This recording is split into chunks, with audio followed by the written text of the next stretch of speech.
Hi hello ನಮಸ್ತೆ question mark YouTube ಚಾನಲ್ಗೆ ಆತ್ಮೀಯವಾದಂತಹ ಸ್ವಾಗತ. ಏನು ಗುರು ಏನೋ ಬರೆದಿದೆಯಾ ಸ್ಟಾಕ್ ಮಾರ್ಕೆಟ್ ಇಸ್ ರಿಸ್ಕಿ ಅಂತ, ಸೊ ಬರೆದ್ಬಿಟ್ಟು ಕ್ವೆಶ್ಚನ್ ಮಾರ್ಕ್ ಬೇರೆ ಹಾಕಿದೆಯಾ ಅಂತ ಕೇಳೋದಾದರೆ ಆನ್ಸರ್ ಏನು ಕೊಡ್ತೀರಾ ಅದಕ್ಕೆ? ಹೌದಾ ಇಲ್ವಾ? ಎಸ್ ಅಲ್ವಾ? ಸ್ಟಾಕ್ ಮಾರ್ಕೆಟ್ ಇಸ್ ರಿಸ್ಕಿ ಅಲ್ವಾ? ಸೊ ಎಷ್ಟೋ ಸರಿ ಕೇಳಿರ್ತೀರ stock market is subjected to market risk ಅಲ್ವಾ? ಮ್ಯೂಚುವಲ್ ಫಂಡ್ಸ್ ಅಡ್ವರ್ಟೈಸ್ ಬಂದಾಗ ಈ IPL ನೋಡ್ತಾ ಇರ್ತೀರಾ. ಸೊ ಸ್ಟಾರ್ ಸ್ಪೋರ್ಟ್ಸ್ ಕನ್ನಡದಲ್ಲಿ ಅಥವಾ ಜಿಯೋ ಸಿನಿಮಾದಲ್ಲಿ ಬರ್ತಾ ಇರತ್ತಲ್ವ ಗ್ರೋ ಆ್ಯಪ್ನ ಅಡ್ವರ್ಟೈಸ್ಮೆಂಟು, ಹಾಗೆ ಮ್ಯೂಚುವಲ್ ಫಂಡ್ಸ್ ಅಡ್ವರ್ಟೈಸ್ಮೆಂಟು. ಲಾಸ್ಟಲ್ಲಿ ಕ್ವಿಕ್ಕಾಗಿ ಫಾಸ್ಟಾಗಿ ಹೇಳ್ಕೊಂಡು ಹೋಗ್ತಾರಲ್ಲ ಷೇರು ಮಾರುಕಟ್ಟೆ ಅಪಾಯ ಇರುತ್ತೆ ಅಂತ ಹೇಳಿ. ಎಸ್, ಶೇರ್ ಮಾರ್ಕೆಟಲ್ಲಿ ಅಷ್ಟೇ ಅಲ್ಲ, ಇಡೀ ಲೈಫೇ ರಿಸ್ಕು ನಮ್ಮದು ಅಲ್ವಾ? ಸೊ ಗಾಡಿ ತೊಗೊಂಡು ಹೋಗ್ತಾ ಇರ್ತೀವಿ, ಯಾವನೋ ಬಂದು ಗುತ್ತಾನೆ ಹಾಗಂತ ಗಾಡಿ ಓಡಿಸೋದೇ ಬಿಟ್ಬಿಡ್ತೀವ. ಸೊ ನಾವೇನು ಮಾಡ್ತೀವಿ, ಪ್ರಿಕಾಷನ್ ತೊಗೊಂಡು ಓಡಿಸ್ತೀವಿ, ರೈಟ್? ಸೊ ಏನು ಇರಬೇಕು, ಯಾವುದೇ ಕೆಲಸ ಮಾಡಬೇಕು ಅಂದರೆ ಏನಿರಬೇಕು? ಪ್ರಿಕಾಷನ್ ಇರಬೇಕು. ಓಕೆ, ಸೊ ಮುನ್ನೆಚ್ಚರಿಕೆ, ರೈಟ್? ಸೊ ಇದು ಇಟ್ಕೊಂಡು ನಾವು ಕೂಡ ಸ್ಟಾಕ್ ಮಾರ್ಕೆಟ್ನಲ್ಲಿ ಇನ್ವೆಸ್ಟ್ ಮಾಡಿದ್ರೆ ಒಳ್ಳೆ ರಿಟರ್ನ್ಸ್ ಬಂದೇ ಬರುತ್ತೆ. ಇದು ನನ್ನ ಒಪಿನಿಯನ್ ಅಲ್ಲ, ಸೊ ಹಲವಾರು ಇನ್ವೆಸ್ಟರ್ಗಳು ಹೇಳಿರುವಂಥ ಒಪಿನಿಯನ್ ಕೂಡ ಇದೆ. ಸೊ ರಿಸ್ಕ್ ಟೇಕಿಂಗ್ ಎಬಿಲಿಟಿ ಇರಬೇಕು ಜೀವನದಲ್ಲಿ. ರಿಸ್ಕ್ ತಗೊಳ್ದೇ ಇರೋದು ಅತಿ ದೊಡ್ಡ ರಿಸ್ಕ್ ಅಂತ ಹೇಳ್ತಾರೆ. ಯಾರು ಹೇಳಿದ್ದು ಗೊತ್ತಾಯಿತು? Facebook founder Mark Zuckerberg. Okay, so pronunciation ತಪ್ಪಾಯಿತು ಅಂತ ಅಂದ್ಕೊಳ್ತೇನೆ. ಮಾರ್ಕ್ ಝುಕರ್ಬರ್ಗೋ ಗೊತ್ತಿಲ್ಲ, ನೋಡೋಣ. ಅವರು ಒಂದು ಒಳ್ಳೆ ವಾಕ್ಯನ ಹೇಳಿದ್ದಾರೆ, not taking risk in life is the biggest risk ಅಂತ ಹೇಳಿ. ಓಕೆ, ಸೊ ಬರೀ ಸ್ಟಾಕ್ ಮಾರ್ಕೆಟ್ ಅಲ್ಲ, ನಮ್ಮ ಜೀವನದ ಪ್ರತಿಯೊಂದು ದಿನ ಕೂಡ ರಿಸ್ಕಿಂದ ಇರುತ್ತೆ. ಸೊ ನಾವೇನು ಮಾಡಬೇಕು, ಸ್ವಲ್ಪ ಎಚ್ಚರಿಕೆಯಿಂದ ಇರಬೇಕು. ಈ ಪುಣೆ ಕಾರ್ ಆಕ್ಸಿಡೆಂಟ್ ಆಯ್ತಲ್ಲ, ಹಾಗಾಗಬಾರ್ದು ಯಾರಿಗೂ. ಓಕೆ, ಸೊ ಪ್ರಿಕಾಷನ್ಸಿಂದ ನಮ್ಮ ಪ್ರಿಕಾಷನ್ಸ್ ನಾವಿರಬೇಕು. ಸೊ ಹೊರಗೆ ಬೇರೆ ಸೆಕೆಂಡ್ರಿ ಏನಾರು ಆಗ್ಬೋದು, but precaution is important, right? So ಆ ಪ್ರಿಕಾಷನ್ ಇಟ್ಕೊಂಡು ಒಳ್ಳೆ ಫಂಡಮೆಂಟಲ್ ಅನಾಲಿಸಿಸ್ ಮಾಡಿ ಇನ್ವೆಸ್ಟ್ ಮಾಡಿದ್ರೆ ಖಂಡಿತ ಲಾಸ್ ಅಂತೂ ಆಗಲ್ಲ, ಒಳ್ಳೆ ಗೈನಿಂಗಲ್ಲೇ ನಾವಿರ್ತೀವಿ ಫ್ಯೂಚರಲ್ಲಿ ನೋಡೋದಾದರೆ. ಓಕೆ, ಸೊ ಹಾಗೆಯೇ ನಾನು ಈ ಒಂದು ವಿಡಿಯೋದಲ್ಲಿ 8 ಲೋ ರಿಸ್ಕ್ ಫ್ಯಾಕ್ಟರ್ ಇರುವಂತಹ ಸ್ಟಾಕ್ಸ್ನ ತೊಗೊಂಡು ಬಂದಿದ್ದೀನಿ, ಡಿವರ್ಸಿಫೈ ಕೂಡ ಮಾಡಿದ್ದೀನಿ, ನೋಡ್ಬೋದು. ಸೊ ಫಸ್ಟ್ ಸ್ಟಾಕ್ ಯಾವುದು ಗೊತ್ತಾ? ಸೊ ಟಾಟಾ ಪವರ್ ಅಂತ ಹೇಳಿ. ಸೊ ಟಾಟಾ ಪವರ್ ಟಾಟಾ ಗ್ರೂಪ್ನ ಪವರ್ ಸೆಕ್ಟರ್ನಲ್ಲಿ ವರ್ಕ್ ಮಾಡುವಂತಹ ಕಂಪನಿ. ಸೊ ಎನರ್ಜಿ, ರಿನ್ಯೂವೇಬಲ್ ಎನರ್ಜಿನಲ್ಲಿ ಮುಂದೆ ಒಳ್ಳೆ ಬೆಳವಣಿಗೆ ಕಾಣ್ಬೋದು ಈ ಒಂದು ಸ್ಟಾಕ್ನಲ್ಲಿ. ಹಾಗೆ ಸೆಕೆಂಡ್ ಸ್ಟಾಕ್ ಯಾವುದು? KEI industry. ಇದೊಂದು ವೈರ್ಸ್ ಮತ್ತು ಕೇಬಲ್ ಸೆಗ್ಮೆಂಟ್ನಲ್ಲಿ ಕೆಲಸ ಮಾಡುವಂತಹ ಕಂಪನಿ. ವೈರ್ಸು ಹಾಗೆ ಕೇಬಲ್ಸ್ನ ತಯಾರು ಮಾಡುವಂತಹ ಕಂಪನಿ. ಬೇಸಿಕಲಿ ಎಲೆಕ್ಟ್ರಿಕಲ್ ಎಕ್ವಿಪ್ಮೆಂಟ್ಸ್ ಅಂಡರಲ್ಲಿ ಬರುತ್ತೆ ಈ ಒಂದು ಕಂಪನಿ. ಹಾಗೆ ಥರ್ಡ್ ಒನ್ ಟೈಟನ್. ಇದು ಕೂಡ ಟಾಟಾ ಗ್ರೂಪ್ನ ಅಂಡರಲ್ಲಿ ಬರುವಂತಹ ಕಂಪನಿ. ನೀವು ಟೈಟನ್ ಹಾಗೆ ತನಿಷ್ಕ್ ನೋಡಿರ್ತೀರಲ್ವಾ ರಿಟೇಲ್ ಔಟ್ಲೆಟ್ಸ್, ಸೊ ಅದು ಟೈಟನ್ ಗ್ರೂಪ್ ಅಂಡರಲ್ಲಿ ಬರುತ್ತೆ. ಹಾಗೆ ಟೈಟನ್ ಯಾರ ಅಂಡರಲ್ಲಿ ಬರುತ್ತೆ? ಟಾಟಾ ಗ್ರೂಪ್ ಅಂಡರಲ್ಲಿ ಬರುತ್ತೆ. ಸೊ ಜ್ಯುವೆಲರಿ ಸೆಗ್ಮೆಂಟಲ್ಲಿ ಬರುವಂತಹ ಕಂಪನಿ ಟೈಟನ್ ಐವೇರ್ಸು, ಟೈಟನ್ ಜ್ಯುವೆಲ್ಸು. ನಂತರ ಸೀಮೆನ್ಸ್ ಇದೊಂದು ಇಂಡಸ್ಟ್ರಿಯಲ್ ಎಕ್ವಿಪ್ಮೆಂಟ್ಸ್ನ ಮ್ಯಾನುಫ್ಯಾಕ್ಚರಿಂಗ್ ಮಾಡುವಂತಹ ಕಂಪನಿ ಸೀಮೆನ್ಸ್. ಹಾಗೆ ಹೆಲ್ತ್ ಕೇರ್ನಲ್ಲಿ ವರ್ಕ್ ಮಾಡುತ್ತೆ, ಲೈಕ್ CT ಸ್ಕ್ಯಾನ್ ಆಗಿರ್ಬೋದು, MRI ಮಷಿನ್ಸ್ನ ಕೂಡ ತಯಾರು ಮಾಡ್ತೀವಂಥ ಕಂಪನಿ. ಆ್ಯಂಡ್ HAL ಎಲ್ಲರಿಗೂ ಗೊತ್ತು, ಡಿಫೆನ್ಸು. ಸೊ ಡಿಫೆನ್ಸ್ ಸೆಕ್ಟರ್ನಲ್ಲಿ ವರ್ಕ್ ಮಾಡುತ್ತೆ ಈ ಒಂದು ಕಂಪನಿ, ನಮ್ಮ ಭಾರತೀಯ ಕಂಪನಿ. ಸೊ ಹಲವಾರು ಆರ್ಡರ್ಗಳನ್ನ ಬ್ಯಾಗ್ ಮಾಡುವಂತಾದೆ ರೀಸೆಂಟಾಗಿ. ಆ್ಯಂಡ್ TCS ಇದೊಂದು IT company. So most hot company, favourite company ಅಂತ ಹೇಳ್ಬೋದು. ಹಲವಾರು ಯುವಕರಿಗೆ ಅಥವಾ ಯುವತಿಯರಿಗೆ ಫ್ರೆಷರ್ಸ್ಗೆ ಕೆಲಸ ಕೊಡುವಂತಹ ಕಂಪನಿ TCS. ಸೊ IT ಸೆಗ್ಮೆಂಟಲ್ಲಿ ವರ್ಕ್ ಮಾಡುತ್ತೆ, ನಂಬರ್ 1 IT ಕಂಪನಿ ಅಂತ ಹೇಳ್ಬೋದು ಭಾರತದಲ್ಲಿ. ಆ್ಯಂಡ್ ಹಾಗೆ ಸನ್ ಫಾರ್ಮಾ ಇದೊಂದು ಫಾರ್ಮಾಸ್ಯೂಟಿಕಲ್ ಕಂಪನಿ. ಹಾಗೆ ಅಲ್ಟ್ರಾಟೆಕ್ ಸಿಮೆಂಟ್ ಇದೊಂದು ಆದಿತ್ಯ ಬಿರ್ಲಾ ಗ್ರೂಪ್ ಅಂಡರಲ್ಲಿ ಬರುವಂತಹ ಕಂಪನಿ ಅಲ್ಟ್ರಾಟೆಕ್ ಸಿಮೆಂಟ್. ಸೊ ಈ 8 ಕಂಪನಿಗಳ ಕ್ವಿಕ್ ಅನಾಲಿಸಿಸ್ ನೆಕ್ಸ್ಟ್ ನೋಡ್ತಾ ಹೋಗೋಣ. The first company what we are seeing today is Tata power. So Tata power Tata group ಅಂಡರಲ್ಲಿ ಬರುವಂತಹ ಕಂಪನಿ. ಸೊ ಒಳ್ಳೆ ಗ್ರೋತ್ ಕಾಣ್ತಾ ಇದೆ ಅಂತ ಹೇಳ್ಬೋದು. ಆ್ಯಂಡ್ ಫ್ಯೂಚರಲ್ಲೂ ಕೂಡ ಒಳ್ಳೆ ಗ್ರೋತ್ ಇದೆ ಈ ಒಂದು ಕಂಪನಿಗೆ. ಯಾಕೆ ಅಂದರೆ ನಮ್ಮ ಭಾರತದ ಪ್ರಧಾನಮಂತ್ರಿ ರೀಸೆಂಟಾಗಿ 1 ಕೋಟಿ ಸೂರ್ಯ ಉಜ್ವಲ ಯೋಜನಾ ಅಂತ ಒಂದು ಸ್ಕೀಮ್ ಅನೌನ್ಸ್ ಮಾಡಿದ್ರಲ್ವಾ. So roof top solar panel ಅಂತ ಹೇಳಿ. ಸೊ ಅದಕ್ಕೆ ಟಾಟಾ ಪವರ್ ಜೊತೆ ಭಾರತದ ಸರ್ಕಾರ ಒಪ್ಪಂದ ಮಾಡ್ಕೊಂಡಿದೆ, ಈ ಥರ ಪ್ಯಾನಲ್ಸ್ಗಳನ್ನ ಪ್ರಿಪೇರ್ ಮಾಡಿ ಇನ್ಸ್ಟಾಲೇಷನ್ ಮಾಡಲಿಕ್ಕೆ. ಸೊ ಹಾಗೆ ಇನ್ನೊಂದೇನಪ್ಪ ಅಂದರೆ, ಸೊ 2025 ಅಷ್ಟರಲ್ಲಿ ಟಾಟಾ ಪವರ್ ಅವರು 1 ಲಕ್ಷ EV ಸ್ಟೇಷನ್ಸ್ನ ಎಸ್ಟಾಬ್ಲಿಷ್ ಮಾಡೋದಾಗಿ ಅನೌನ್ಸ್ ಮಾಡಿದ್ದಾರೆ. ಬೈ 2025 1 ಲ್ಯಾಕ್ EV ಸ್ಟೇಷನ್ಸ್ನ ಎಸ್ಟಾಬ್ಲಿಷ್ ಮಾಡ್ತಾರಂತೆ ಭಾರತದಲ್ಲಿ. ಸೊ ಹಾಗೆ ನೋಡ್ಬೋದು, ರಿನ್ಯೂವೇಬಲ್ ಎನರ್ಜಿನಲ್ಲಿ ಒಳ್ಳೆ ಡೆವಲಪ್ಮೆಂಟ್ ಮಾಡ್ತಾ ಇದೆ ಈ ಒಂದು ಕಂಪನಿ. ಸೊ ನೋಡೋಣ ಫೈನಾನ್ಷಿಯಲ್ ವೈಸ್ ಹೇಗಿದೆ ಅಂತ. ಓಕೆ, ಸೊ ಫೈನಾನ್ಷಿಯಲ್ ವೈಸ್ ನೋಡೋದಾದರೆ 1,39,550 ಕೋಟಿ ಮಾರ್ಕೆಟ್ ಕ್ಯಾಪ್ ಇದೆ ಈ ಒಂದು ಕಂಪನಿಯದ್ದು. ಹಾಗೆ ಸ್ಟಾಕ್ ಪಿ ರೇಷಿಯೋ ಇಂಡಸ್ಟ್ರಿಗೆ ಕಂಪೇರ್ ಮಾಡಿದ್ರೆ ಸ್ವಲ್ಪ ಜಾಸ್ತಿ ಇದೆ ಅಂತಲೇ ಹೇಳ್ಬೋದು. ಹಾಗೆ ROE ಮತ್ತು ROCE ಡಿಸೆಂಟ್ ಆಗಿದೆ. ಆ್ಯಂಡ್ ಡೆಪ್ಟ್ ಸ್ವಲ್ಪ ಜಾಸ್ತಿ ಇದೆ ಅಂತಲೇ ಹೇಳ್ಬೋದು ರಿಸರ್ವ್ಸ್ ಕಂಪೇರ್ ಮಾಡಿದ್ರೆ. ಸೊ 1ಗಿಂತ ಕಮ್ಮಿ ಇರಬೇಕು ಅಂತ ಹೇಳ್ತಾರೆ, ಇದು 1.66 ಇದೆ. ಆ್ಯಂಡ್ ಪೆಗ್ ರೇಷಿಯೋ ನೋಡ್ಬೋದು 0.53 ಇದೆ, ಅಂಡರ್ ವ್ಯಾಲ್ಯೂಡ್ ಅಂತ ಕನ್ಸಿಡರ್ ಆಗುತ್ತೆ. That's fine. ಸೊ ಹಾಗೆ ಹೆಂಗೆ ಪಿ ರೇಷೋ ಇಂಡಸ್ಟ್ರಿಗಿಂತ ಕಮ್ಮಿ ಇದೆ, ಬಟ್ ಪೆಗ್ ರೇಷೋ ಎಷ್ಟಿದೆ 0.53 ಇದೆ ಅಲ್ವಾ. ಸೊ ನಾವು ಪಿಗಿಂತ ಪೆಗ್ ರೇಷೋನ ಜಾಸ್ತಿ ಕನ್ಸಿಡರೇಷನ್ಗೆ ತಗೋಬಹುದು. ಆ್ಯಂಡ್ ನಂತರ ಇದರ ಕ್ವಾರ್ಟರ್ಲಿ ರಿಸಲ್ಟ್ಸ್ ಹೇಗಿದೆ ಅಂತ ಚೆಕ್ ಮಾಡೋದಾದರೆ, so quarter on quarter healthy sales ಮಾಡ್ತಾ ಇದೆ, ಹಾಗೆ ಇಯರ್ ಆನ್ ಇಯರ್ ಕೂಡ ಸೂಪರ್ ಸೇಲ್ಸ್ ಮಾಡ್ತಾ ಇದೆ ಈ ಒಂದು ಕಂಪನಿ. ಹಾಗೆ ಆಪರೇಟಿಂಗ್ ಪ್ರಾಫಿಟ್ ನೋಡ್ಬೋದು 1900 ಇತ್ತು, ಇವತ್ತು 2300ಗೆ ಇನ್ಕ್ರೀಸ್ ಆಗಿದೆ. ನಂತರ ಇದರ P&L ಅಲ್ಲಿ EPS ಗ್ರೋತ್ ಚೆಕ್ ಮಾಡಿಬಿಡೋಣ ಹೇಗಿದೆ 3 ಇಯರ್ಸ್ ಅಂತ. ಸೊ 5 ರೂಪೀಸ್ ಇತ್ತು, 10 ರೂಪೀಸ್ಗೆ ಹೋಯಿತು, ಮತ್ತೆ 11 ರೂಪೀಸಲ್ಲಿ ಬಂದು ನಿಂತಿದೆ ಈ ಒಂದು ವರ್ಷದಲ್ಲಿ. ಹಾಗೆ ಬ್ಯಾಲೆನ್ಸ್ ಶೀಟ್ ವೈಸ್ ರಿಸರ್ವ್ಸ್ ಹೇಗಿದೆ ಕ್ವಿಕ್ ಆಗಿ ನೋಡ್ಬಿಡೋಣ. ಸೊ 28 ಇತ್ತು, ಈಗ 32 ಇನ್ಕ್ರೀಸ್ ಆಗಿದೆ. ಆ್ಯಂಡ್ ಬಾರೋಯಿಂಗ್ಸು 52 ಇತ್ತು, 53ಗೆ ಇನ್ಕ್ರೀಸ್ ಮಾಡ್ಕೊಂಡಿದ್ದಾರೆ. ಅರೌಂಡ್ 750 crores ಜಾಸ್ತಿ ಆಗಿದೆ ಅಂತಲೇ ಹೇಳ್ಬೋದು borrowings. Not bad. Okay, so investors wise domestic institution ಹಾಗೆ ಫಾರಿನ್ ಇನ್ಸ್ಟಿಟ್ಯೂಷನ್ ಇಬ್ಬರು ಕೂಡ ಡಿಕ್ಲೈನ್ ಮಾಡ್ಕೊಂಡಿದ್ದಾರೆ ತಮ್ಮ ಸ್ಟೇಕ್ನ ಕ್ವಾರ್ಟರ್ ಆನ್ ಕ್ವಾರ್ಟರ್ ಕಂಪೇರ್ ಮಾಡಿದ್ರೆ. ಓಕೆ, ನೋಡ್ಬೋದು ಫಾರಿನ್ ಇನ್ಸ್ಟಿಟ್ಯೂಷನ್ ಸ್ಲೈಟ್ಲಿ ಡೌನ್ ಆಗಿದೆ ಈ ಒಂದು ಕ್ವಾರ್ಟರ್ನಲ್ಲಿ, ಹಾಗೆ ಮ್ಯೂಚುವಲ್ ಫಂಡ್ಸ್ ಕೂಡ ಡಿಕ್ಲೈನ್ ಆಗಿದೆ. ಪ್ರೊಮೋಟರ್ ಹೋಲ್ಡಿಂಗಲ್ಲಿ ಯಾವುದೇ ಬದಲಾವಣೆ ಇಲ್ಲ ಈ ಒಂದು ಕಂಪನಿಯಲ್ಲಿ. ಆ್ಯಂಡ್ ಇನ್ನೊಂದು ಧೈರ್ಯ ಏನಪ್ಪ ಈ ಒಂದು ಕಂಪನಿದು, ಟಾಟಾ ಗ್ರೂಪ್ ಅಂಡರಲ್ಲಿ ಬರುತ್ತೆ ಈ ಒಂದು ಕಂಪನಿ. ಓಕೆ, ಸೊ ಇದಾಗಿತ್ತು ಟಾಟಾ ಪವರ್ನ ಕ್ವಿಕ್ ಅನಾಲಿಸಿಸ್.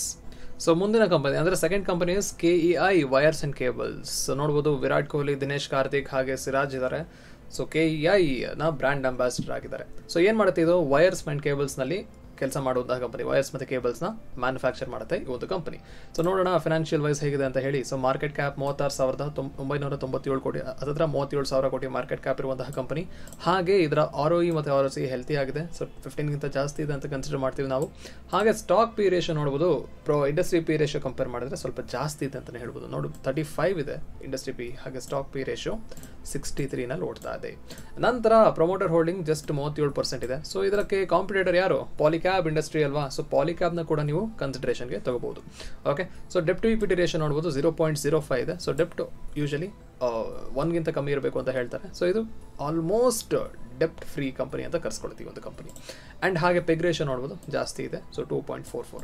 ನಂತರ ಚಾರ್ಟ್ ಪ್ಯಾಟರ್ನ್ ನೋಡೋಣ. ಇದೊಂದು ನಾನು ಮಾಡೆಲ್ ಚಾರ್ಟ್ ಅಂತ ಕನ್ಸಿಡರ್ ಮಾಡ್ತೀವಿ, ಐಡಿಯಲ್ ಚಾರ್ಟ್ ಪ್ಯಾಟರ್ನ್ ಅಂತ ಹೇಳಿ. ನೋಡ್ಬೋದು ಒಂದು ಮ್ಯಾಕ್ಸಿಮಮ್ ಪರ್ಫಾರ್ಮೆನ್ಸ್ ಒಳ್ಳೆ ಹೆಲ್ತಿ ಆಗಿದೆ. ಆ್ಯಂಡ್ 3 ಇಯರ್ಸ್ ಪರ್ಫಾರ್ಮೆನ್ಸ್ ಕೂಡ ಚೆನ್ನಾಗಿದೆ, 5 ಇಯರ್ಸ್ ಕೂಡ ಸೂಪರ್ ಆಗಿದೆ ಈ ಒಂದು ಕಂಪನಿಯ ಚಾರ್ಟ್. ನಂತರ ಕ್ವಾರ್ಟರ್ಸ್ ನೋಡ್ಬೋಣ ಹೇಗಿದೆ ಅಂತ. ಕ್ವಾರ್ಟರ್ ಆನ್ ಕ್ವಾರ್ಟರ್ ಆಗಿರ್ಬೋದು, ಇಯರ್ ಆನ್ ಇಯರ್ ಆಗಿರ್ಬೋದು, ಒಳ್ಳೆ ಪರ್ಫಾರ್ಮೆನ್ಸ್ ಕೊಡ್ತಾ ಇದೆ ಈ ಒಂದು ಕಂಪನಿ. ಸೇಲ್ಸ್ ವೈಸ್ ಆಗಿರ್ಬೋದು, ಪ್ರಾಫಿಟ್ ವೈಸ್ ಆಗಿರ್ಬೋದು, ಸೂಪರ್ ಆಗಿದೆ ಪರ್ಫಾರ್ಮೆನ್ಸ್. ನಂತರ ಆಪರೇಟಿಂಗ್ ಪ್ರಾಫಿಟ್ ನೋಡಿದ್ವಿ. ಹಾಗೆ P&L ಚೆಕ್ ಮಾಡೋದಾದರೆ EPS ನೋಡ್ಬೋದು. 3 ಇಯರ್ಸ್ ಕಂಪೇರ್ ಮಾಡಿದ್ರೆ 41 ಇತ್ತು, 52 ಹೋಯಿತು, ಇವಾಗ 64ಗೆ ಬಂದು ನಿಂತಿದೆ. ಒಳ್ಳೆ ಅಪ್ ಟ್ರೆಂಡ್ನಲ್ಲಿದೆ ಅಂತಲೇ ಹೇಳ್ಬೋದು. ನಂತರ ಬ್ಯಾಲೆನ್ಸ್ ಶೀಟಲ್ಲಿ ರಿಸರ್ವ್ಸ್ ಹೇಗಿದೆ, ರಿಸರ್ವ್ಸ್ ಜಾಸ್ತಿ ಮಾಡ್ಕೊಂಡಿದ್ದಾರೆ. ಬಾರೋಯಿಂಗ್ಸ್ ಜಸ್ಟ್ 4 ಕೋಟಿ ಇನ್ಕ್ರೀಸ್ ಆಗಿದೆ, not a problem. So reserves ಜಾಸ್ತಿ ಆಗಿದೆಯಲ್ಲ, ದಟ್ಸ್ ಫೈನ್, ಗುಡ್ ಇಂಪ್ರೂವ್ಮೆಂಟ್ ಅಂತ ಕನ್ಸಿಡರ್ ಆಗುತ್ತೆ. So almost deaf free company ಅಂತ ಕನ್ಸಿಡರ್ ಆಗುತ್ತೆ ಒಂದು ಕಂಪನಿ. ನಂತರ ಇದರಲ್ಲಿ ನೋಡ್ಬೋದು 3 ಪಾಸಿಟಿವ್ ಪಾಯಿಂಟ್ ಇದೆ. ಒಂದು, the first positive point, promoter ಹೋಲ್ಡಿಂಗಲ್ಲಿ ಯಾವುದೇ ಬದಲಾವಣೆ ಆಗಿಲ್ಲ. The second positive point, foreign institution ಜಾಸ್ತಿ ಮಾಡ್ಕೊಂಡಿದ್ದಾರೆ. ಥರ್ಡ್ ಪಾಸಿಟಿವ್ ಪಾಯಿಂಟ್, ಭಾರತೀಯ ಮ್ಯೂಚುವಲ್ ಫಂಡ್ಸ್ ಕೂಡ ಜಾಸ್ತಿ ಆಗಿದೆ. ಸೊ ಇದಾಗಿತ್ತು KEI ವೈರ್ಸ್ ಆ್ಯಂಡ್ ಕೇಬಲ್ಸ್ನ quick analysis. So third company is Titan. ಇದೊಂದು ಟಾಟಾ ಗ್ರೂಪ್ ಅಂಡರಲ್ಲಿ ಬರುವಂತಹ ಕಂಪನಿ. ಟೈಟನ್ ಕಂಪನಿ ಇದೊಂದು ಜ್ಯುವೆಲ್ರಿ ಸೆಗ್ಮೆಂಟಲ್ಲೂ ಬರುತ್ತೆ, ಹಾಗೆ ವಾಚಸ್ ಹಾಗೆ ಐವೇರ್ಸ್ನ ಕೂಡ ಮ್ಯಾನುಫ್ಯಾಕ್ಚರ್ ಮಾಡುತ್ತೆ ಟೈಟನ್ ಕಂಪನಿ.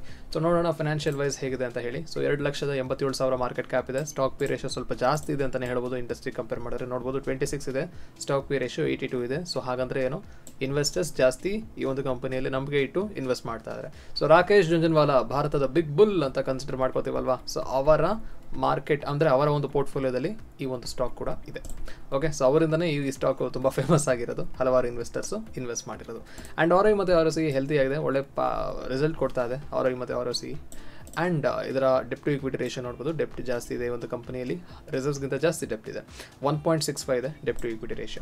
ಸೊ ಹಾಗೆ ಪೆಗ್ ರೇಷೋ ಕೂಡ ಸ್ಲೈಟ್ಲಿ ಜಾಸ್ತಿ ಇದೆ, ಬಟ್ ಆದರೂ ಕೂಡ ಒಳ್ಳೆ ಪರ್ಫಾರ್ಮೆನ್ಸ್ ಕೊಡ್ತಾ ಇರೋದ್ರಿಂದ ಈ ಒಂದು ಚಾರ್ಟ್ನ ತೊಗೊಂಡಿದ್ದೀನಿ. ಆ್ಯಂಡ್ ಇನ್ನೊಂದು ಧೈರ್ಯ ಏನಪ್ಪ, ಇದು ಕೂಡ ಟಾಟಾ ಗ್ರೂಪಲ್ಲಿ ಅಂಡರಲ್ಲಿ ಬರುವಂತಹ ಕಂಪನಿ.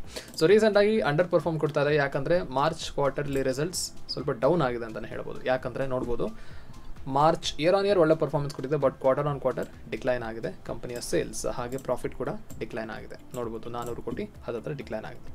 ನಂತರ ಇದರ ಪ್ರಾಫಿಟ್ ಆ್ಯಂಡ್ ಲಾಸ್ EPS ನೋಡೋದಾದರೆ, ಸೊ EPS ನೋಡ್ಬೋದು, EPS ಒಳ್ಳೆ ಗ್ರೋತ್ ಕೊಡ್ತಾ ಇದೆ ಇಯರ್ ಆನ್ ಇಯರ್. ಸೊ 24 ಇತ್ತು, 36 ಇನ್ಕ್ರೀಸ್ ಆಯಿತು, ಮತ್ತು 39ಗೆ ಇನ್ಕ್ರೀಸ್ ಆಗಿದೆ. ಜಸ್ಟ್ 3%, 3 ರೂಪೀಸ್ ಇನ್ಕ್ರೀಸ್ ಆಗಿದೆ ಅಷ್ಟೇ. ಸೊ ಹಾಗಾಗಿ ಜಾಸ್ತಿ ಏನು ಎಕ್ಸ್ಪೆಕ್ಟೇಷನ್ ಇತ್ತು ಮಾರ್ಕೆಟ್ಗೆ, ಬಟ್ ಜಾಸ್ತಿ ಕೊಡಲಿಕ್ಕೆ ಆಗಿಲ್ಲ. ಆ್ಯಂಡ್ ಹಾಗೆ ಇನ್ನೊಂದು ನೆಗೆಟಿವ್ ಪಾಯಿಂಟ್ ಕನ್ಸಿಡರ್ ಮಾಡ್ಕೋಬೋದು ಇಲ್ಲಿ 2. ಸೊ ಒಂದು ರಿಸರ್ವ್ಸ್ ಕಮ್ಮಿ ಮಾಡ್ಕೊಂಡಿದ್ದಾರೆ. 11,762 ಇತ್ತು, 9,304ಗೆ ಡಿಕ್ಲೈನ್ ಆಗಿದೆ. ಆ್ಯಂಡ್ ಹಾಗೆ ಬಾರಿಂಗ್ಸ್ ಕೂಡ ಇನ್ಕ್ರೀಸ್ ಆಗಿದೆ ಈ ಒಂದು ಕಂಪನಿಯದು ಇಯರ್ ಆನ್ ಇಯರ್. ಎರಡು ಕೂಡ ನೆಗೆಟಿವ್ ಪಾಯಿಂಟ್ ಅಂತ ಕನ್ಸಿಡರ್ ಆಗುತ್ತೆ. ನಂತರ ಇನ್ವೆಸ್ಟರ್ಸ್ ಪ್ಯಾಟರ್ನ್ ಹೇಗಿದೆ ಅಂತ ಚೆಕ್ ಮಾಡೋದಾದರೆ, ಸೊ ಪ್ರೊಮೋಟರ್ ಹೋಲ್ಡಿಂಗಲ್ಲಿ ಯಾವುದೇ ಬದಲಾವಣೆ ಇಲ್ಲ. ಆ್ಯಂಡ್ ಇದರಲ್ಲಿ 3 ಪಾಸಿಟಿವ್ ಪಾಯಿಂಟ್. ಒಂದು, ಪ್ರೊಮೋಟರ್ ಹೋಲ್ಡಿಂಗ್ ಯಾವುದೇ ಚೇಂಜಸ್ ಇಲ್ಲ. ಫಾರಿನ್ ಇನ್ಸ್ಟಿಟ್ಯೂಷನ್ ಜಾಸ್ತಿ ಆಗಿದೆ holdings year on year, quarter on quarter. ಹಾಗೆ ಭಾರತದ ಮ್ಯೂಚುವಲ್ ಫಂಡ್ಸ್ ಕೂಡ ಇನ್ಕ್ರೀಸ್ ಮಾಡ್ಕೊಂಡಿದ್ದಾರೆ ತಮ್ಮ ಸ್ಟೇಕ್ನ. ಇದು ಪಾಸಿಟಿವ್ ಪಾಯಿಂಟ್ ಅಂತ ಕನ್ಸಿಡರ್ ಆಗುತ್ತೆ. Okay, so the next company Siemens limited ಅಂತ ಹೇಳಿ, ಇದೊಂದು ಎನರ್ಜಿ ಸೆಗ್ಮೆಂಟ್ನಲ್ಲಿ ಕೆಲಸ ಮಾಡುವಂತಹ ಕಂಪನಿ, ಹಾಗೆ ಇಂಡಸ್ಟ್ರಿಯಲ್ ಎಕ್ವಿಪ್ಮೆಂಟ್ಸ್ನಲ್ಲೂ ಕೂಡ ಕೆಲಸ ಮಾಡುತ್ತೆ. ಸೊ ಡಿಜಿಟಲೈಸೇಷನ್ ಮಾಡೋದ್ರಲ್ಲಿ ಪ್ರಮುಖ ಪಾತ್ರ ವಹಿಸುತ್ತೆ ಈ ಒಂದು ಕಂಪನಿ. ನೋಡ್ಬೋದು, ಎನರ್ಜಿ ಸೆಗ್ಮೆಂಟ್ ಅಂದರೆ ರಿನ್ಯೂವಲ್ ಸೆಕ್ಟರ್ನ ಕೂಡ ಈ ಒಂದು ಕಂಪನಿ ವರ್ಕ್ ಮಾಡುತ್ತೆ. ಸೊ ನೋಡೋಣ ಹೇಗಿದೆ ಮಾರ್ಕೆಟ್ ಕ್ಯಾಪ್. 2.5 ಲಕ್ಷ ಕೋಟಿ ಮಾರ್ಕೆಟ್ ಕ್ಯಾಪ್ ಇರುವಂತಹ ಕಂಪನಿ. ಸ್ಟಾಕ್ ಪಿ ರೇಷೋ ಸ್ವಲ್ಪ ಜಾಸ್ತಿ ಇದೆ ಅಂತಲೇ ಹೇಳ್ಬೋದು ಇಂಡಸ್ಟ್ರಿ ಪಿ ರೇಷೋ ಕಂಪೇರ್ ಮಾಡಿದ್ರೆ. ಹಾಗೆ ಡೆಪ್ ಫ್ರೀ ಕಂಪನಿ ಅಂತ ಕರ್ಸ್ಕೊಡುತ್ತೆ, ಜಸ್ಟ್ 0.01 ಇದೆ ಡೆಪ್ ಟು ಇಕ್ವಿಟಿ ರೇಷೋ. ಹಾಗೆ ಇದರ ಪಿ ಜಿ ರೇಷೋ ನೋಡ್ಬೋದು ಸ್ವಲ್ಪ ಜಾಸ್ತಿ ಇದೆ ಅಂತಲೇ ಹೇಳ್ಬೋದು, 6.62 ಇದೆ. ನಂತರ ಇದರ ಚಾರ್ಟ್ ಪ್ಯಾಟರ್ನ್ ಹೇಗಿದೆ ಅಂತ ಕನ್ಸಿಡರ್ ಮಾಡೋದಾದರೆ, ರೀಸೆಂಟಾಗಿ ಒಳ್ಳೆ ಪರ್ಫಾರ್ಮೆನ್ಸ್ ಕೊಟ್ಟಿದೆ ಒಂದು ಕಂಪನಿ. 1 ವರ್ಷದಲ್ಲಾಗಿರ್ಬೋದು, 3 ಇಯರ್ಸಲ್ಲಾಗಿರ್ಬೋದು ಹೆಲ್ತಿ ಪರ್ಫಾರ್ಮೆನ್ಸ್ ಕೊಡ್ತಾ ಇದೆ ಈ ಕಂಪನಿ. ನಂತರ ಕ್ವಾರ್ಟರ್ಲಿ ಪರ್ಫಾರ್ಮೆನ್ಸ್ ಹೇಗಿದೆ ಅಂದರೆ, ಈ ಕ್ವಾರ್ಟರ್ನಲ್ಲಿ ಸೂಪರ್ ಧಮಾಕ ಸೇಲ್ಸ್ ಕೊಟ್ಟಿದೆ ಅಂತಲೇ ಹೇಳ್ಬೋದು. ಅರೌಂಡ್ 5,300 ಕ್ರೋರ್ಗೆ ಇನ್ಕ್ರೀಸ್ ಆಗಿದೆ ಈ ಕಂಪನಿಯ ಸೇಲ್ಸ್. ಹಾಗೆ ಆಪರೇಟಿಂಗ್ ಪ್ರಾಫಿಟ್ ನೋಡ್ಬೋದು, 500 ರೂಪಾಯಿ ಇತ್ತು, 500 ರೂಪಾಯಿ ಅಂತೀನಿ, 555 CR ಇತ್ತು, 505ಗೆ ಡಿಕ್ರೀಸ್ ಆಯಿತು, ಮತ್ತೆ ಇನ್ಕ್ರೀಸ್ ಆಯಿತು, ಮತ್ತೆ ಸ್ವಲ್ಪ ಡಿಕ್ರೀಸ್ ಆಯಿತು, ಮತ್ತೆ ರೆಕಾರ್ಡ್ ಬ್ರೇಕಿಂಗ್ ಪ್ರಾಫಿಟ್ನ ಕೊಟ್ಟಿದೆ ಈ ಒಂದು ಕ್ವಾರ್ಟರ್ನಲ್ಲಿ. ಹಾಗೆ ಇದರ EPS ಹೇಗಿದೆ ಅಂತ ಚೆಕ್ ಮಾಡೋದಾದರೆ, ಇಯರ್ ಆನ್ ಇಯರ್ ಒಳ್ಳೆ ಪರ್ಫಾರ್ಮೆನ್ಸ್ ಕೊಡ್ತಾ ಇದೆ. ನೋಡ್ಬೋದು 42 ಇತ್ತು, 53ಗೆ ಇನ್ಕ್ರೀಸ್ ಆಯಿತು, ಮತ್ತೆ 65 ಅಲ್ಲಿ ಬಂದು ನಿಂತಿದೆ ಈ ಒಂದು ಕಂಪನಿಯ EPS ಪ್ರೆಸೆಂಟ್ ಇಯರ್. ನಂತರ ಬ್ಯಾಲೆನ್ಸ್ ಶೀಟ್ ವೈಸ್ ರಿಸರ್ವ್ಸ್ ಹೇಗಿದೆ, ರಿಸರ್ವ್ಸ್ ಜಾಸ್ತಿ ಮಾಡ್ಕೊಂಡಿದ್ದಾರೆ. ಸೊ 12,953 ಇತ್ತು ಲಾಸ್ಟ್ ಇಯರು, ಈ ವರ್ಷದಲ್ಲಿ 13,837ಗೆ ಇನ್ಕ್ರೀಸ್ ಆಗಿದೆ. ಸೊ ಬಾರಿಂಗ್ ಸ್ಲೈಟ್ಲಿ ಇನ್ಕ್ರೀಸ್ ಆಗಿದೆ, not a problem, almost depth free company ಅಂತ ಕರ್ಸ್ಕೊಳುತ್ತೆ. ನಂತರ ಇನ್ವೆಸ್ಟ್ಮೆಂಟ್ ಪ್ಯಾಟರ್ನ್ ನೋಡೋದಾದರೆ, ಫಾರಿನ್ ಇನ್ವೆಸ್ಟ್ಮೆಂಟ್ ಜಾಸ್ತಿ ಮಾಡ್ಕೊಂಡಿದ್ದಾರೆ. ಹಾಗೆ ಪ್ರೊಮೋಟರ್ ಹೋಲ್ಡಿಂಗಲ್ಲಿ ಯಾವುದೇ ಬದಲಾವಣೆ ಇಲ್ಲ, 75%, ಒಳ್ಳೆ ರೇಷಿಯೋ, ಒಳ್ಳೆ ಪರ್ಸೆಂಟೇಜಲ್ಲೇ ಇದೆ ಪ್ರೊಮೋಟರ್ ಹೋಲ್ಡಿಂಗ್. ಹಾಗೆ ಡೊಮೆಸ್ಟಿಕ್ ಇನ್ಸ್ಟಿಟ್ಯೂಷನ್ ಸ್ಲೈಟ್ಲಿ ಡಿಕ್ರೀಸ್ ಆಗಿದೆ. ಈ ಒಂದು ಕಂಪನಿಯ ಅನಾಲಿಸಿಸ್ ಹೀಗಿದೆ. So the next company is HAL, Hindustan aeronautics limited. ಇದೊಂದು ಡಿಫೆನ್ಸ್ ಸೆಕ್ಟರ್ನಲ್ಲಿ ವರ್ಕ್ ಮಾಡುವಂತಹ ಕಂಪನಿ. ಇದು ಬೆಂಗಳೂರಿನಲ್ಲಿದೆ company HAL, Hindustan aeronautics limited. And ಇದರ ಮಾರ್ಕೆಟ್ ಕ್ಯಾಪ್ ಎಷ್ಟಿದೆ, 3,32,000 ಕೋಟಿ ಮಾರ್ಕೆಟ್ ಕ್ಯಾಪ್ ಇರುವಂತಹ ಕಂಪನಿ. ಸೊ ಇಂಡಸ್ಟ್ರಿ ಕಂಪೇರ್ ಮಾಡಿದ್ರೆ ಸ್ಟಾಕ್ ಪಿ ರೇಷೋ ಸ್ವಲ್ಪ ಡೌನ್ ಇದೆ ಅಂತಲೇ ಹೇಳ್ಬೋದು. ಹಾಗೆ ROE ಮತ್ತು ROC ಹೆಲ್ತಿ ಆಗಿದೆ. ಆ್ಯಂಡ್ ರೀಸೆಂಟಾಗಿ ಒಳ್ಳೆ ಪರ್ಫಾರ್ಮೆನ್ಸ್ ಕೂಡ ಕೊಟ್ಟಿತ್ತು, ಹತ್ತಿರ 3,000ಕ್ಕೆ ಬಿದ್ದಿತ್ತು ಸ್ಟಾಕು, ಮತ್ತೆ ಜಂಪ್ ಅಪ್ ಆಗಿ 5,000 ರೇಂಜ್ವರೆಗೂ ರೀಚ್ ಆಗಿದೆ. ಆ್ಯಂಡ್ ಪಿ ಜಿ ರೇಷೋ ನೋಡ್ಬೋದು 1.65 ಇದೆ. ಸೊ ಡೆಪ್ಟ್ ಕಮ್ಮಿ ಇದೆ ಈ ಒಂದು ಕಂಪನಿ, ಜಸ್ಟ್ 35 ಲಕ್ಷ ಡೆಪ್ಟ್ ಇದೆ. ಸೊ ಹಾಗಾಗಿ ಡೆಪ್ ಫ್ರೀ ಕಂಪನಿ ಅಂತ ಕರ್ಸ್ಕೊಡುತ್ತೆ. ಆ್ಯಂಡ್ ಚಾರ್ಟ್ ಪ್ಯಾಟರ್ನ್ ನೋಡ್ಬೋದು, ಸೊ 2018ನಲ್ಲಿ ಲಿಸ್ಟ್ ಆದಂತಹ ಕಂಪನಿ 566 ಇತ್ತು, ಇವತ್ತು 5,000ನಲ್ಲಿ ಟ್ರೇಡ್ ಆಗ್ತದೆ. ಸೊ ನೋಡ್ಬೋದು 5 ಇಯರ್ಸ್ ಪ್ಯಾಟರ್ನು ಕೂಡ ಚೆನ್ನಾಗಿದೆ, ಮ್ಯಾಕ್ಸಿಮಮ್ ಪ್ಯಾಟರ್ನ್ ಕೂಡ ಚೆನ್ನಾಗಿ ಕೊಟ್ಟಿದೆ. ನಂತರ ಕ್ವಾರ್ಟರ್ಲಿ ಪರ್ಫಾರ್ಮೆನ್ಸ್ ನೋಡೋದಾದರೆ, ಇಯರ್ ಆನ್ ಇಯರ್ ಆಗಿರ್ಬೋದು, ಕ್ವಾರ್ಟರ್ ಆನ್ ಕ್ವಾರ್ಟರ್ ಆಗಿರ್ಬೋದು, healthy sales and healthy operating profit ಕೊಟ್ಟಿದೆ. ನೋಡ್ಬೋದು 12,000 ಕೋಟಿ ಇತ್ತು ಲಾಸ್ಟ್ ಇಯರು, ಈ ವರ್ಷದಲ್ಲಿ 14,000 ಕೋಟಿಗೆ ಇನ್ಕ್ರೀಸ್ ಆಗಿದೆ. ಆ್ಯಂಡ್ ಫ್ಯೂಚರಲ್ಲೂ ಕೂಡ ಇನ್ಕ್ರೀಸ್ ಆಗೇ ಆಗುತ್ತೆ, ಬಿಕಾಸ್ ಭಾರತದ ಡಿಫೆನ್ಸ್ ಕಂಪನಿ ಆಗಿರೋದ್ರಿಂದ ಇದು ಇನ್ಕ್ರೀಸ್ ಆಗೇ ಆಗುತ್ತೆ. ಬಿಕಾಸ್ ಡಿಫೆನ್ಸ್ಗೆ ಹತ್ತಿರ 7 ಲಕ್ಷ ಕೋಟಿ ಬಜೆಟ್ ಇಟ್ಟಿದ್ದಾರೆ. ಹಾಗಾಗಿ HAL ಹಾಗೆ ಭಾರತ್ ಡೈನಾಮಿಕ್ಸ್ ಈ ಕಂಪನಿಗಳಿಗೆ ಒಳ್ಳೆ ಲಾಭ ಆಗುವಂತಹ ಚಾನ್ಸಸ್ ಕೂಡ ಇದೆ. ನಂತರ P&L EPS ಹೇಗಿದೆ ಅಂತ ಚೆಕ್ ಮಾಡೋದಾದರೆ, ಸೊ 3 ಡಿಜಿಟ್ಗೆ ಇನ್ಕ್ರೀಸ್ ಆಗಿಬಿಟ್ಟಿದೆ. 76 ಇತ್ತು last 2 years back, last year 86 ಇತ್ತು, ಈ ವರ್ಷದಲ್ಲಿ 113 ರೂಪಾಯಿಗೆ ಇನ್ಕ್ರೀಸ್ ಆಗಿದೆ ಅರ್ನಿಂಗ್ಸ್ ಪರ್ ಶೇರ್. ಚೆನ್ನಾಗಿದೆ ಅಂತಲೇ ಹೇಳ್ಬೋದು. ನಂತರ ಬ್ಯಾಲೆನ್ಸ್ ಶೀಟ್ ವೈಸ್ ರಿಸರ್ವ್ಸು ಕೂಡ ಜಾಸ್ತಿ ಆಗಿದೆ ಈ ಕಂಪನಿದು. 23,000 ಇತ್ತು, ಈ ಸತಿ ಅಂದರೆ ಈ ವರ್ಷದಲ್ಲಿ 28,000 ಕೋಟಿಗೆ ಇನ್ಕ್ರೀಸ್ ಆಗಿದೆ. ಹಾಗೆ ಇನ್ವೆಸ್ಟರ್ಸ್ ವೈಸ್ ನೋಡೋಣ. ಇನ್ವೆಸ್ಟರ್ಸ್ ವೈಸ್ ಪ್ರೊಮೋಟರ್ ಹೋಲ್ಡಿಂಗಲ್ಲಿ ಯಾವುದೇ ಬದಲಾವಣೆ ಇಲ್ಲ. ಆ್ಯಂಡ್ ಫಾರಿನ್ ಇನ್ಸ್ಟಿಟ್ಯೂಷನ್ ಸ್ವಲ್ಪ ಡಿಕ್ಲೈನ್ ಆಗಿದೆ. ಹಾಗೆ ಭಾರತೀಯ ಮ್ಯೂಚುವಲ್ ಫಂಡ್ಸ್ ತಮ್ಮ ಸ್ಟೇಕ್ನ ಇನ್ಕ್ರೀಸ್ ಮಾಡ್ಕೊಂಡಿದ್ದಾರೆ ಈ ಒಂದು ಕಂಪನಿಯಲ್ಲಿ. Okay, so HAL is a very good defence company. So the next company is TCS, Tata consultancy service. ಇದು ಯಾರು ಗೊತ್ತಿಲ್ಲ ಹೇಳಿ, IT ಸೆಗ್ಮೆಂಟ್ನಲ್ಲಿ ವರ್ಕ್ ಮಾಡುವಂತಹ ಕಂಪನಿ, ಟಾಟಾ ಗ್ರೂಪ್ ಅಂಡರಲ್ಲಿ ಬರುವಂತಹ ಕಂಪನಿ. ಆಲ್ಮೋಸ್ಟ್ 3 ಕಂಪನಿ ಆಗೋಯ್ತಲ್ಲ ಟಾಟಾ ಗ್ರೂಪಲ್ಲಿ. ಸೊ ಒಂದು ಟಾಟಾ ಪವರು, ಮತ್ತೊಂದು ಟೈಟನ್, ಹಾಗೆ ಇದು TCS. ಇದರ ಮಾರ್ಕೆಟ್ ಕ್ಯಾಪ್ ಎಷ್ಟಿದೆ ಅಂತ ನೋಡೋದಾದರೆ, ಸೊ 13,28,000 CR ಮಾರ್ಕೆಟ್ ಕ್ಯಾಪ್ ಇರುವಂತಹ company. And stock P ratio industry compare ಮಾಡಿದ್ರೆ ಡೌನ್ ಇದೆ ಅಂತಲೇ ಹೇಳ್ಬೋದು. ಸೊ 29.2 ಇದೆ industry P ratio, stock P ratio 28.5 ಇದೆ. ಆ್ಯಂಡ್ ಪೆಗ್ ರೇಷೋ ನೋಡ್ಬೋದು ಜಾಸ್ತಿ ಇದೆ ಅಂತಲೇ ಕನ್ಸಿಡರ್ ಆಗುತ್ತೆ. ಸೊ 3.47 ಓವರ್ ವ್ಯಾಲ್ಯೂಡ್ ಅಂತ ಕನ್ಸಿಡರ್ ಆಗುತ್ತೆ. ಹಾಗೆ debt to equity ratio just 0.0 ಇದೆ, ವೆರಿ ಗುಡ್. ಆ್ಯಂಡ್ ಹಾಗೆ ROE ಮತ್ತು ROC ನೋಡ್ಬೋದು 64.3%, ಹಾಗೆ 51.5% ನಲ್ಲಿ ಇದೆ. That's a positive news. ನಂತರ ಇದರ ಚಾರ್ಟ್ ಪ್ಯಾಟರ್ನ್ ನೋಡೋದಾದರೆ, ಸೊ 1 ಇಯರಲ್ಲಿ ಜಾಸ್ತಿ ಹೇಳ್ಕೊಳ್ಳೋಷ್ಟು ರಿಟರ್ನ್ಸ್ ಏನು ಕೊಟ್ಟಿಲ್ಲ. ಸೊ 3,305 ಇತ್ತು, ಇವತ್ತಿನ ಬೆಲೆ 3,670ಗೆ ಹೋಗಿದೆ. ಸೊ ಆಲ್ ಟೈಮ್ ಹೈ ಅಂದರೆ 4200 ಡಿಕ್ಲೈನ್ ಆಗಿದೆ ಇದರ ಪರ್ಫಾರ್ಮೆನ್ಸ್. ಸೊ ರೀಸೆಂಟಾಗಿ ಕಂಪೇರ್ ಮಾಡಿದ್ರೆ ಮಾರ್ಚಿಂದ ನೋಡೋದಾದರೆ ಹಲವಾರು ಸ್ಟಾಕ್ಸ್ಗಳು ರಿಬೌಂಡ್ ಕೊಟ್ಟಿದೆ, ಬಟ್ ಈ ಒಂದು ಸ್ಟಾಕು ಡಿಕ್ಲೈನ್ ಆಗಿದೆ. ನೋಡೋಣ, ಆಲ್ಮೋಸ್ಟ್ IT ಸ್ಟಾಕ್ಸ್ ಎಲ್ಲ ಬಿದ್ದೋಗಿದೆ ಅಂತಲೇ ಹೇಳ್ಬೋದು. ನೋಡೋಣ, ಫ್ಯೂಚರಲ್ಲಿ ಒಳ್ಳೆ ಪರ್ಫಾರ್ಮೆನ್ಸ್ ಕೊಡೋ ಚಾನ್ಸಸ್ ಇದೆ. ಆ್ಯಂಡ್ 3 ಇಯರ್ಸಲ್ಲೂ ಕೂಡ ನಾಟ್ ಲೈಕ್ ಬಿಗ್ ರಿಟರ್ನ್ಸ್ ಕೊಟ್ಟಿದೆ ಅಂತ ಹೇಳೋಕ್ಕಾಗಲ್ಲ, ಡೀಸೆಂಟ್ ರಿಟರ್ನ್ಸ್ ಕೊಟ್ಟಿದೆ 3 ಇಯರ್ಸಲ್ಲಿ. ಹಾಗೆ 5 ಇಯರ್ಸಲ್ಲಿ ಸೂಪರ್ ರಿಟರ್ನ್ಸ್ ಕೊಟ್ಟಿದೆ. 2000 ಇತ್ತು, ಇವಾಗ 3600 ಹೋಗಿದೆ. ಮ್ಯಾಕ್ಸಿಮಮ್ ಪರ್ಫಾರ್ಮೆನ್ಸ್ ಚೆನ್ನಾಗಿದೆ ಈ ಒಂದು ಕಂಪನಿಯದು. ಹಾಗೆ ಕ್ವಾರ್ಟರ್ಲಿ ಪರ್ಫಾರ್ಮೆನ್ಸ್ ನೋಡ್ಬೋದು, ಜಾಸ್ತಿ ಏನು ಚೇಂಜಸ್ ಇಲ್ಲ. ಸೊ ಹಾಗಾಗಿ ಎಕ್ಸ್ಪೆಕ್ಟೆಡ್ ಬಂದಿಲ್ಲ ಅಂತ, ಸೊ ಡಿಕ್ಲೈನ್ ಆಗಿದೆ ಅಂತ ಹೇಳ್ಬೋದು. So here on year 2000 CR ಜಾಸ್ತಿ ಆಗಿದೆ sales, and quarter on quarter around 1000 crore ಜಾಸ್ತಿ ಆಗಿದೆ ಸೇಲ್ಸ್. ನೋಡ್ಬೋದು ಆಪರೇಟಿಂಗ್ ಪ್ರಾಫಿಟ್ 50,774 ಇತ್ತು, ಇವಾಗ 17,000ಗೆ ಇನ್ಕ್ರೀಸ್ ಆಗಿದೆ ಇದರ ಆಪರೇಟಿಂಗ್ ಪ್ರಾಫಿಟ್. ಹಾಗೆ P&L ಅಲ್ಲಿ EPS ಗ್ರೋತ್ ಹೇಗಿದೆ ಅಂತ ಚೆಕ್ ಮಾಡೋಣ. ಸೊ ನೋಡ್ಬೋದು 104 ಇತ್ತು 2 years ಬ್ಯಾಕ್, 115 ಇತ್ತು ಲಾಸ್ಟ್ ಇಯರ್, ಈ ವರ್ಷದಲ್ಲಿ 126. ಓಕೆ, ಗಿವಿಂಗ್ ಗುಡ್ EPS ಅಂತ ಹೇಳ್ಬೋದು ಇಯರ್ ಆನ್ ಇಯರ್. ನಂತರ ಬ್ಯಾಲೆನ್ಸ್ ಶೀಟ್ ವೈಸ್ ನೋಡೋದಾದರೆ ಕಂಪನಿಯ ರಿಸರ್ವ್ಸ್ ಹೇಳ್ಕೊಳ್ಳೋವಷ್ಟು ಜಾಸ್ತಿ ಆಗಿಲ್ಲ. ಸೊ ನೋಡ್ಬೋದು 90,000 CR 58 CR ಇತ್ತು, ಈಗ 19,127 CRಗೆ ಇನ್ಕ್ರೀಸ್ ಆಗಿದೆ. ಡೆಪ್ಟ್ ಇಲ್ಲ ಈ ಒಂದು ಕಂಪನಿಯಲ್ಲಿ, ಅಂದರೆ ಡೆಪ್ಟ್ ಇದೆ, ಡೆಪ್ಟ್ ಕಮ್ಮಿ ಇದೆ ಈ ಒಂದು ಕಂಪನಿಯದು. ನೋಡ್ಬೋದು 7,688 ಇದೆ, 8,000ಗೆ ಸ್ಲೈಟ್ಲಿ ಇನ್ಕ್ರೀಸ್ ಆಗಿದೆ ಅಂತಲೇ ಹೇಳ್ಬೋದು. ಓಕೆ, ಸೊ ಡೆಪ್ಟ್ ಈಕ್ವಿಟಿ ರೇಷಿಯೋ ತೀರಾ ಕಡಿಮೆ ಇದೆ. ಹಾಗೆ ಇನ್ವೆಸ್ಟರ್ಸ್ ಅನಾಲಿಸಿಸ್ ನೋಡೋದಾದರೆ, ಸೊ ಮಾರ್ಚ್ ತಿಂಗಳಲ್ಲಿ ಮತ್ತೊಂದು ನೆಗೆಟಿವ್ ನ್ಯೂಸ್ ಅಂತ ಹೇಳ್ಬೋದು ಇದಕ್ಕೆ. ಪ್ರೊಮೋಟರ್ ಹೋಲ್ಡಿಂಗ್ ಕಮ್ಮಿ ಆಗಿದೆ ಮಾರ್ಚ್ ಮಂತಲ್ಲಿ. ನೋಡ್ಬೋದು 72 ಇತ್ತು ಡಿಸೆಂಬರ್ನಲ್ಲಿ, ಮಾರ್ಚ್ನಲ್ಲಿ 71ಗೆ ಡಿಕ್ರೀಸ್ ಆಗಿದೆ, 71.77ಗೆ ಡಿಕ್ರೀಸ್ ಆಗಿದೆ. ಹಾಗೆ ಭಾರತೀಯ ಮ್ಯೂಚುವಲ್ ಫಂಡ್ಸ್ ಸ್ಟೇಕ್ನ ಜಾಸ್ತಿ ಮಾಡ್ಕೊಂಡಿದ್ದಾರೆ, ಆ್ಯಂಡ್ ಫಾರಿನ್ ಇನ್ಸ್ಟಿಟ್ಯೂಷನ್ ಕೂಡ ಸ್ಟೇಕ್ನ ಜಾಸ್ತಿ ಮಾಡ್ಕೊಂಡಿದ್ದಾರೆ. ಇದೊಂದು 2 positive point. But negative news ಯಾವುದು? ಪ್ರೊಮೋಟರ್ ಹೋಲ್ಡಿಂಗ್ ಡಿಕ್ಲೈನ್ ಆಗಿದೆ. ಓಕೆ, ಸೊ ಇದಾಗಿತ್ತು TCS ಕಂಪನಿಯ ಒಂದು ಶೇರ್ ಹೋಲ್ಡಿಂಗ್ ಅನಾಲಿಸಿಸ್. ಆ್ಯಂಡ್ ಇನ್ನೊಂದು ಧೈರ್ಯ ಏನು ಗೊತ್ತಾ, ಇದು ಕೂಡ ಟಾಟಾ ಗ್ರೂಪ್ ಅಂಡರಲ್ಲಿ ಬರುವಂತಹ ಕಂಪನಿ ಆಗಿರುತ್ತೆ. ಓಕೆ, ಸೊ ಫ್ಲಾಗ್ಶಿಪ್ ಕಂಪನಿ ಅಂತ ಕರೆಸ್ಕೊಡುತ್ತೆ. ಸೊ ಮುಂದಿನ ಕಂಪನಿ ಸನ್ ಫಾರ್ಮಾ ಅಂತ ಹೇಳಿ, ಇದೊಂದು ಫಾರ್ಮಾ ಸೆಕ್ಟರಲ್ಲಿ ವರ್ಕ್ ಮಾಡುವಂತಹ ಕಂಪನಿ. ಆ್ಯಂಡ್ ಇದರ ಮಾರ್ಕೆಟ್ ಕ್ಯಾಪ್ ಎಷ್ಟಿದೆ ಅಂತ ನೋಡಿದ್ರೆ 3.5 ಲಕ್ಷ ಕೋಟಿ ಮಾರ್ಕೆಟ್ ಕ್ಯಾಪ್ ಇದೆ. ಆ್ಯಂಡ್ ಸ್ಟಾಕ್ ಪಿ ರೇಷಿಯೋ 35 ಓಡ್ತಾ ಇದೆ. ಇಂಡಸ್ಟ್ರಿ ಕಂಪೇರ್ ಮಾಡಿದ್ರೆ ಸ್ವಲ್ಪ ಜಾಸ್ತಿ ಇದೆ ಅಂತಲೇ ಹೇಳ್ಬೋದು ಇದರ stock P ratio. And peg ratio ನೋಡ್ಬೋದು 1.49 ಇದೆ. ಹಾಗೆ ಡೆಪ್ ಟು ಈಕ್ವಿಟಿ ರೇಷಿಯೋ 0.05 ಇದೆ. That's good. ಆ್ಯಂಡ್ ROE ಮತ್ತು ROCE ಡೀಸೆಂಟ್ ಆಗಿದೆ, 17.3 ಹಾಗೆ 16.7. ಆ್ಯಂಡ್ ಪ್ರೊಮೋಟರ್ ಹೋಲ್ಡಿಂಗ್ ನೋಡ್ಬೋದು 50%ಗಿಂತ ಜಾಸ್ತಿ ಇದೆ, 54.5%. ಆ್ಯಂಡ್ ಹಾಗೆ ಇದರ ಚಾರ್ಟ್ ಪ್ಯಾಟರ್ನ್ ನೋಡೋದಾದರೆ, ಸೊ ಮ್ಯಾಕ್ಸಿಮಮ್ ಪರ್ಫಾರ್ಮೆನ್ಸ್ ಚೆನ್ನಾಗಿದೆ. And year on year performance ಹೇಗಿದೆ ಅದು ಕೂಡ ಚೆನ್ನಾಗಿದೆ. ಹತ್ತಿರ 1000ಅಲ್ಲಿತ್ತು, ಇವತ್ತು 1460 ರೇಂಜ್ನಲ್ಲಿ ಟ್ರೇಡ್ ಆಗ್ತದೆ. ನಂತರ ಕ್ವಾರ್ಟರ್ಲಿ ಪರ್ಫಾರ್ಮೆನ್ಸ್ ನೋಡೋದಾದರೆ, ಸೊ ಮಾರ್ಚ್ನಲ್ಲಿ ಒಂದು ಡಿಕ್ಲೈನ್ ಪರ್ಫಾರ್ಮೆನ್ಸ್ ಕೊಟ್ಟಿದೆ ಕ್ವಾರ್ಟರ್ ಆನ್ ಕ್ವಾರ್ಟರ್ ಕಂಪೇರ್ ಮಾಡಿದ್ರೆ, but year on year healthy sales ಮಾಡಿದೆ. ಆ್ಯಂಡ್ ಹಾಗೆ ಆಪರೇಟಿಂಗ್ ಪ್ರಾಫಿಟ್ ಕೂಡ 2800 ಇತ್ತು, ಈ ವರ್ಷದಲ್ಲಿ 3035ಗೆ ಇನ್ಕ್ರೀಸ್ ಆಗಿದೆ ಮಾರ್ಚ್ ಕ್ವಾರ್ಟರ್ನಲ್ಲಿ. ಆ್ಯಂಡ್ P&L ನೋಡೋದಾದರೆ, P&L ನೋಡ್ಬೋದು, EPS ನೋಡ್ಬಿಡೋಣ ಕ್ವಿಕ್ ಆಗಿ. ಸೊ 13 ಇತ್ತು, 35 ಹೋಯಿತು, 39. ಜಾಸ್ತಿ ಹೇಳ್ಕೊಳ್ಳೋವಷ್ಟು ಗ್ರೋತ್ ಆಗಿಲ್ಲ ಅಂತ ಕನ್ಸಿಡರ್ ಮಾಡ್ಬೋದು ಈ ಒಂದು ಕಂಪನಿಯಲ್ಲಿ. ಬಟ್ ಮುಂದೆ ಫಾರ್ಮಾ ಸೆಕ್ಟರ್ ಗ್ರೋತ್ ಇದ್ದೇ ಇರುತ್ತೆ. ನಂತರ ಬ್ಯಾಲೆನ್ಸ್ ಶೀಟ್ ವೈಸ್ ಚೆಕ್ ಮಾಡೋದಾದರೆ, so balance sheet wise reserves wise ಜಾಸ್ತಿ ಆಗಿದೆ, ಹಾಗೆ ಬಾರೋಯಿಂಗ್ಸ್ ಕಮ್ಮಿ ಆಗಿದೆ. ಎರಡು ಕೂಡ ಪಾಸಿಟಿವ್ ಪಾಯಿಂಟ್ ಆಗಿ ಕನ್ಸಿಡರ್ ಆಗುತ್ತೆ ಈ ಕಂಪನಿಗೆ. ಸೊ ಹಾಗೆ ನೆಕ್ಸ್ಟ್ ಇನ್ವೆಸ್ಟರ್ಸ್ ಪ್ಯಾಟರ್ನ್ ನೋಡ್ಬಿಡೋಣ. ಇನ್ವೆಸ್ಟರ್ಸ್ ಪ್ಯಾಟರ್ನ್ ಇದರಲ್ಲಿ ಪ್ರೊಮೋಟರ್ ಹೋಲ್ಡಿಂಗ್ ಯಾವುದೇ ಬದಲಾವಣೆ ಆಗಿಲ್ಲ ಕ್ವಾರ್ಟರ್ ಆನ್ ಕ್ವಾರ್ಟರ್. ಹಾಗೆ ಫಾರಿನ್ ಇನ್ಸ್ಟಿಟ್ಯೂಷನ್ ಜಾಸ್ತಿ ಮಾಡ್ಕೊಂಡಿದ್ದಾರೆ ಸ್ಟೇಕ್ನ, ಆ್ಯಂಡ್ ಭಾರತೀಯ ಮ್ಯೂಚುವಲ್ ಫಂಡ್ಸ್ ಡಿಕ್ರೀಸ್ ಮಾಡ್ಕೊಂಡಿದ್ದಾರೆ ಸ್ಟೇಕ್ಸ್ನ. And the last company, 8th company is UltraTech cement. So ಇದೊಂದು ಸಿಮೆಂಟ್ನ ಮ್ಯಾನುಫ್ಯಾಕ್ಚರಿಂಗ್ ಮಾಡುವಂತಹ ಕಂಪನಿ. ಇದು ಆದಿತ್ಯ ಬಿರ್ಲಾ ಗ್ರೂಪ್ ಅಂಡರಲ್ಲಿ ಬರುವಂತಹ ಕಂಪನಿ ಆಗಿರುತ್ತೆ, UltraTech cement. Okay, so quick ಆಗಿ ಇದರ ಅನಾಲಿಸಿಸ್ ನೋಡ್ಬಿಡೋಣ. ಸೊ 2,86,000 ಮಾರ್ಕೆಟ್ ಕ್ಯಾಪ್ ಇರುವಂತಹ ಕಂಪನಿ ಇದು. ಸೊ ಪ್ರೈಸ್ ನೋಡ್ಬೋದು ಹತ್ತಿರ 10,000 ರೇಂಜ್ನಲ್ಲಿ ಟ್ರೇಡ್ ಆಗ್ತದೆ. ಇದರ ಒಂದು ಪ್ರೈಸ್ ಜಾಸ್ತಿ ಇದೆ ಅಂತಲೇ ಹೇಳ್ಬೋದು, current market price. And stock P ratio ನೋಡ್ಬೋದು 40ನಲ್ಲಿದೆ stock P ratio. Compare to industry standard, industry P ratio compare ಮಾಡಿದ್ರೆ ಸ್ಟಾಕ್ ಪಿ ರೇಷಿಯೋ ಸ್ವಲ್ಪ ಜಾಸ್ತಿ ಇದೆ ಅಂತಲೇ ಹೇಳ್ಬೋದು. ಆ್ಯಂಡ್ ROE ಮತ್ತು ROCE ಡೀಸೆಂಟ್ ಆಗಿದೆ. ಸೊ 12.3 ಹಾಗೆ 15% ಇದೆ. ಪ್ರೊಮೋಟರ್ ಹೋಲ್ಡಿಂಗ್ ನೋಡ್ಬೋದು 60% ಇದೆ.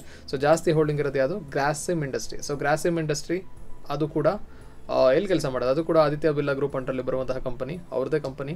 ಸೊ ಅದು ಈ ಕಾಸ್ಟಿಕ್ ಸೋಡಾ ಆಗಿರ್ಬೋದು, ಸೊ ಈ ಥರ ಕೆಮಿಕಲ್ಸ್ನಲ್ಲಿ ಕೆಲಸ ಮಾಡುವಂಥ ಕಂಪನಿ ಗ್ರಾಸಿಮ್ ಇಂಡಸ್ಟ್ರಿ. ಸೊ ಅದು ಈ ಕಂಪನಿಯಲ್ಲಿ ಸ್ಟೇಕ್ನ ಹೊಂದಿದೆ. ಆ್ಯಂಡ್ ಪೆಗ್ ರೇಷಿಯೋ ನೋಡ್ಬೋದು 1.68 ಇದೆ. ಹಾಗೆ ಡೆಪ್ ಟು ಈಕ್ವಿಟಿ ರೇಷಿಯೋ 0.1 ಇದೆ, ನಾಟ್ ಬ್ಯಾಡ್.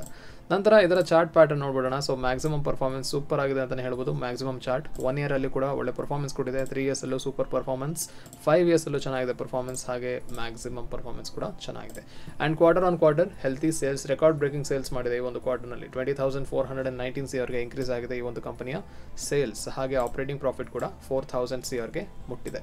ನಂತರ ಇದರ P&L ಅಲ್ಲಿ EPS ನೋಡ್ಬಿಡೋಣ ಹೇಗಿದೆ ಅಂತ ಗ್ರೋತು.